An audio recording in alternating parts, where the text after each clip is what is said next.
What's going on, YouTube? Listen up, young elder gang. This is Strong-Arm Tommy from the Bronx at you with another banger. Please make sure you like, subscribe, and share this video. Fam, I hope this video get at least 100,000 likes in this video.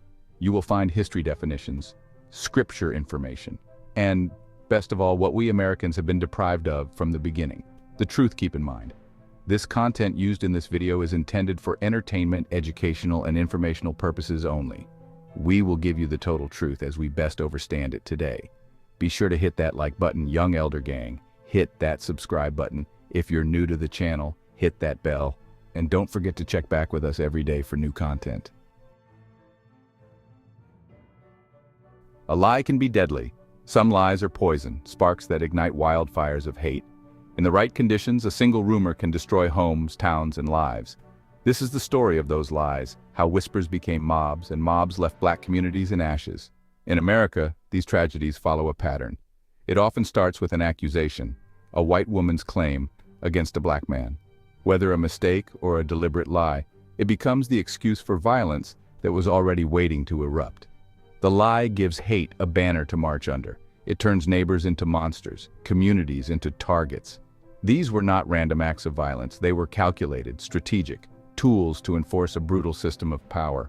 When black communities gained wealth and independence, they threatened the old order. Lies were used to put them back in their place.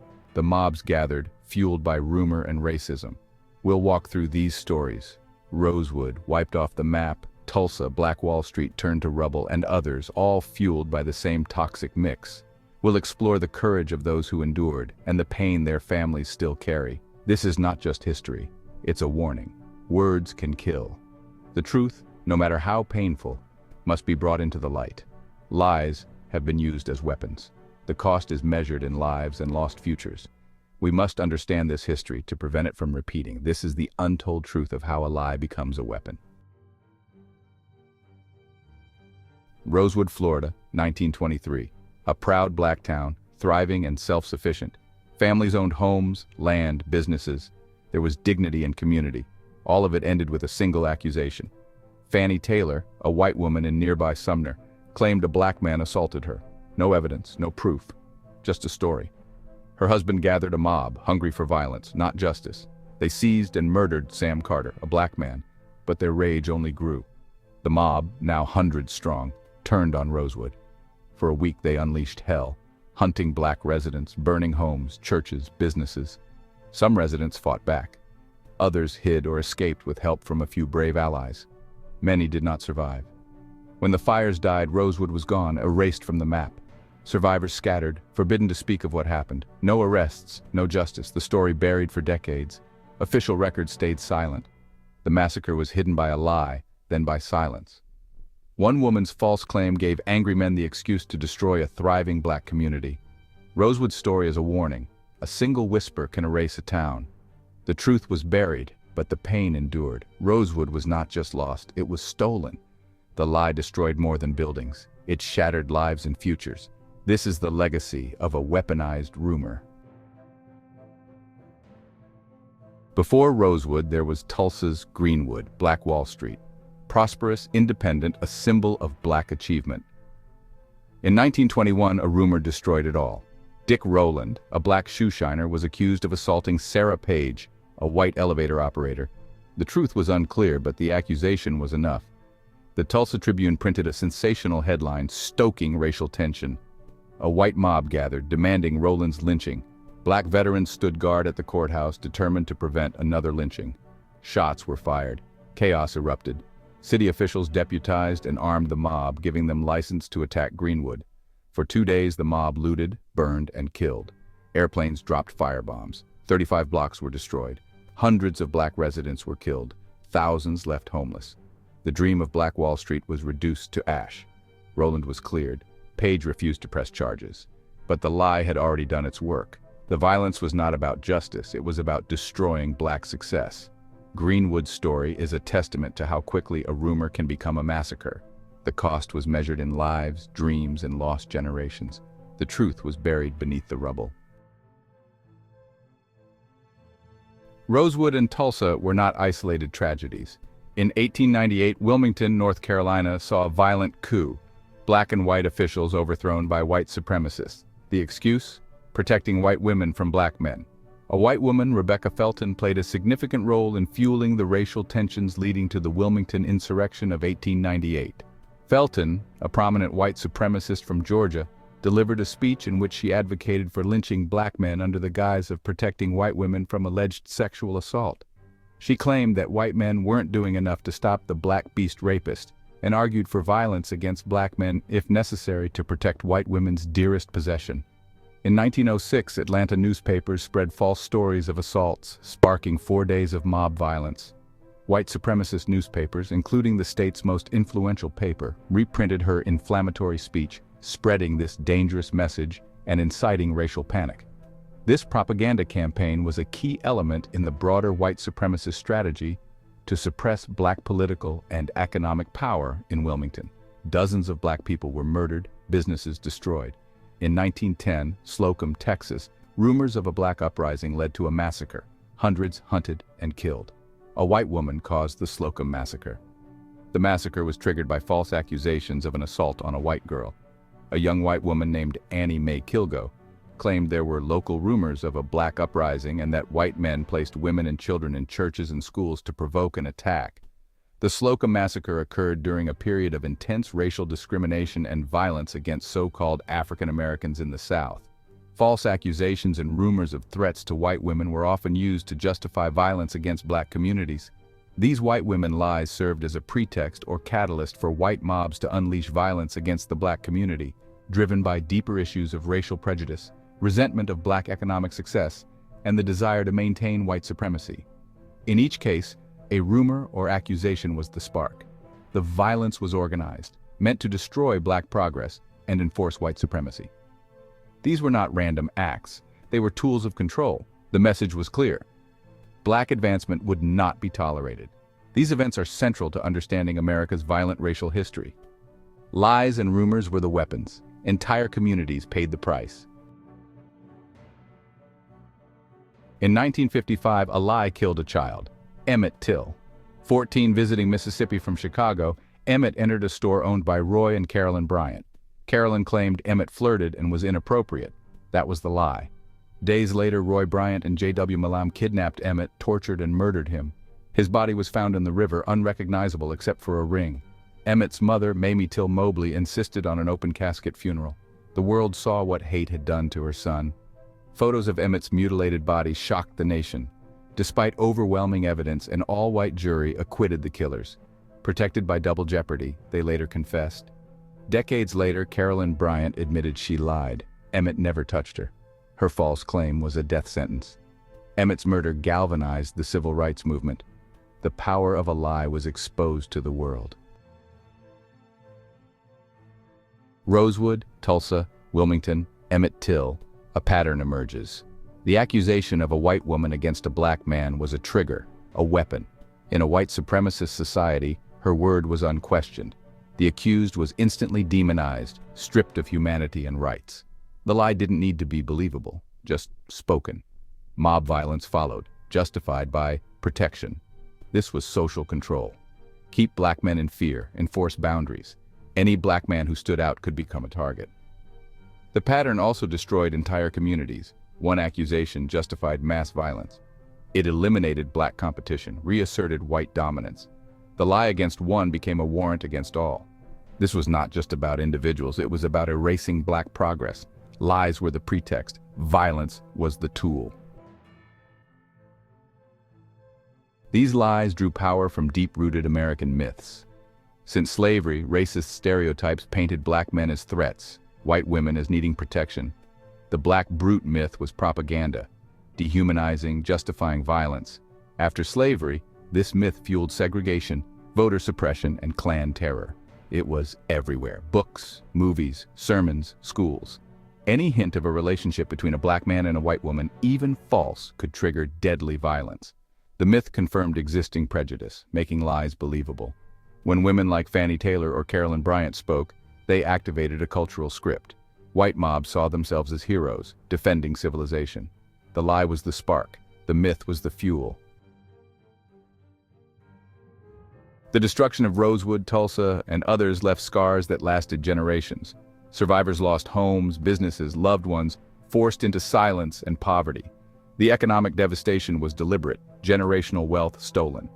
The gap between Black and white America today is rooted in these acts. But this is also a story of resilience.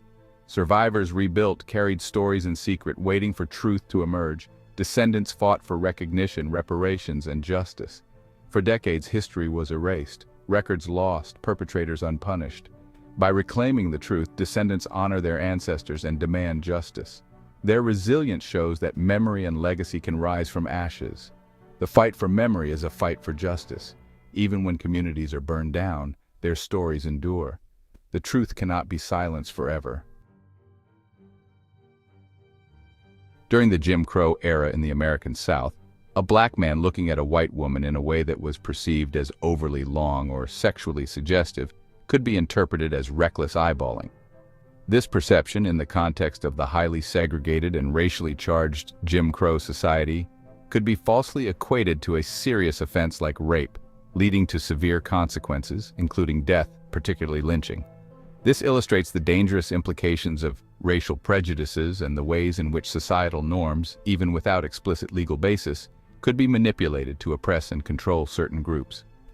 The case of Emmett Till is a tragic example of this. In 1955, 14-year-old Emmett Till, a Black boy visiting Mississippi, was brutally murdered for allegedly flirting with a white woman. Although there were no witnesses to any reckless eyeballing in this case, the accusation, fueled by racist assumptions, led to his death. In the context of the pimp game, reckless eyeballing refers to a victim looking around instead of keeping their eyes on the ground, especially looking at another pimp. This is considered a serious rule violation and could lead to a victim choosing up by mistake, meaning they are perceived as choosing another pimp. This act is considered out of pocket and can result in severe consequences, including violence and punishment. In essence, reckless eyeballing is a way for a pimp to maintain control over victims and prevent them from interacting with or being claimed by other pimps. Research on the sex industry and human trafficking suggests that some individuals involved in pimping may prefer to exploit white women due to various perceptions and beliefs, including perceived value and demand. Some pimps believe that white women are more valuable to clients, which may lead them to focus their recruitment efforts on this demographic. The sentiment, "If it ain't white, it ain't right," has been cited within the pimping community, suggesting a preference based on perceived demand. Ease of control and management. Some pimps perceive white women as being easier to manage and control compared to individuals from other backgrounds. Ability to blend in. White women may be seen as better able to blend into and operate in various environments, which could facilitate their exploitation. Racism and power dynamics. Some reports suggest that racism is a prevalent factor in the sex trade, leading some pimps to view white women as more valuable. Some instances suggest that pimps may see their actions as a way to assert power over or retaliate against a dominant social structure, which could be rooted in racial dynamics. Important considerations. Human trafficking affects people from all backgrounds, with various ethnic minorities and indigenous groups being disproportionately affected. Media portrayals and stereotypes often focus on white female victims, which can contribute to misconceptions about who is most vulnerable to human trafficking. This focus can unintentionally obscure the realities of human trafficking and who is truly at risk. Racism and structural inequalities are significant factors that contribute to the vulnerability of certain populations to human trafficking. Lynchings in the United States, particularly during the Jim Crow era, were a form of racial terror used to enforce white supremacy and intimidate Black communities. While accusations of rape were frequently used as a pretext for lynchings, especially against Black men and white women, these charges were often fabricated, and lynchings also occurred for minor transgressions of racial norms. Historically, the societal taboo and legal restrictions surrounding Black men looking at or interacting with white women stem from deeply rooted racism and white supremacist ideologies prevalent in the United States, particularly in the South, during and after the era of slavery. Here's why this was the case. Controlling Black men. After the Civil War and the end of slavery, white Southerners, fearing the increased autonomy of Black men, sought to control their actions and maintain racial hierarchy. Any perceived interest or interaction between a black man and a white woman was seen as a challenge to white supremacy and a threat to the supposed purity of white womanhood. Protecting white supremacy. Interracial relationships, especially between black men and white women, were viewed as a violation of racial boundaries and a threat to the established social order. Anti-miscegenation laws and social norms aimed to prevent such relationships and maintain racial segregation. Fear of rape accusations. False accusations of rape against black men by white women were frequently used to justify violence and maintain social control. The mere suggestion of a black man desiring or interacting with a white woman could lead to mob violence and lynching. Jim Crow era etiquette. During the Jim Crow era, rigid social etiquette dictated that black people were to show deference to white people. This included restrictions on eye contact, physical contact, and any behavior that could be interpreted as implying social equality or intimacy between a black man and a white woman. For instance, a black male couldn't even light a cigarette for a white woman, as it implied intimacy. In essence, the fear and prohibition of black men looking at white women were part of a broader system of racial oppression and segregation designed to maintain white dominance and control over black lives and bodies. During the Jim Crow era, white women in the South sometimes accused black men of rape or other sexual transgressions as a justification for racist violence, primarily lynchings. This was part of a larger pattern of racial terrorism and oppression, where false accusations and the prevalent stereotype of the black rapist were used to maintain white supremacy and control over the black community. Here are some key reasons why these false accusations occurred. The myth of the black rapist. A harmful and widely believed stereotype existed in the South, portraying black men as inherently aggressive, hypersexual, and a threat to the purity of white women.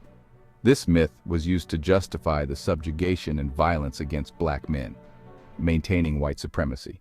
False accusations of rape were used to enforce segregation and perpetuate the idea that black men were dangerous and needed to be controlled. This reinforced white dominance and control over the black population. Social control and fear. Lynchings, often spurred by false accusations, were public displays of violence designed to instill fear in black communities and suppress any challenges to white authority. Justification for lynching. While various reasons were used to justify lynchings, perceived sexual transgressions against white women became a common and widely accepted justification. Charges of rape were often fabricated to provide a pretext for mob violence. Consensual relationships. In some cases, accusations of rape may have been used to cover up consensual relationships between black men and white women, which were considered taboo and could result in severe repercussions in the segregated South. False accusations were often used to incite lynch mobs and bypass due process of law. Ida B. Wells's anti-lynching work challenged the notion that lynchings were primarily a response to rape, exposing the racism and violence behind them. The myth of the black rapist is a historical narrative rooted in slavery and continues to have a lasting impact today, contributing to racial biases within the criminal justice system. In the post-Civil War era in the United States, particularly in the South, lynching became a tool of racial terror used to maintain white supremacy and enforce segregation. The practice of lynching African Americans, including black men, for dating white men, was part of this broader campaign to intimidate and control the black population. Here's why this occurred. Enforcement of racial hierarchy. Interracial relationships, particularly those between black men and white women, were seen as a direct challenge to the established racial hierarchy and the perceived proper place of blacks in society. By punishing black men for these relationships, white supremacists sought to reinforce racial segregation and subordination. Controlling black men's newfound freedom. The rise of lynching after the Civil War was, in part, a response to newly free black men becoming perceived rivals to whites in romance, politics, and economics. Lynching was a violent way to remind blacks of their place and reassert white male dominance. Rape accusations as pretext. Accusations of black men raping white women were often used as a justification for lynching. These accusations were frequently fabricated to enforce segregation and perpetuate harmful stereotypes of black men as violent, hypersexual predators. White chivalry and gender control. Lynchings related to alleged interracial sexual assaults also served as a means of gender dominance. White men claimed a chivalric duty to protect white women from black men. But this protection was not unconditional. It was used to assert white male patriarchal authority and reinforce female submission, while also instilling fear in white women regarding interracial relationships. Maintaining a narrative of racial difference, lynching, including that of black men for interracial relationships, reinforced a narrative of racial difference and a legacy of racial inequality. It's important to understand that these relationships were heavily policed and punished, often with brutal violence, reflecting the deep-seated racism and efforts to maintain white supremacy in the post-Civil War era. We've walked through the ashes of Rosewood and Tulsa, seen the face of Emmett Till. These stories are painful, but we cannot turn away. To forget is to dishonor the victims and ignore the roots of our present. Remembering is essential to understanding racism's true nature. Lies about black men and white women were weapons of control and destruction. The patterns of injustice still echo today, in our justice system, media, and politics. The myth of the dangerous black man persists, fueling inequality and violence. The fight for justice continues. To understand the present, we must face the past. We must tell these stories, teach them, build memorials, and say their names. Rosewood, Tulsa, Emmett Till. We remember to honor their lives and acknowledge injustice. The truth is our weapon against hate. By remembering, we commit to a future where such horrors never happen again.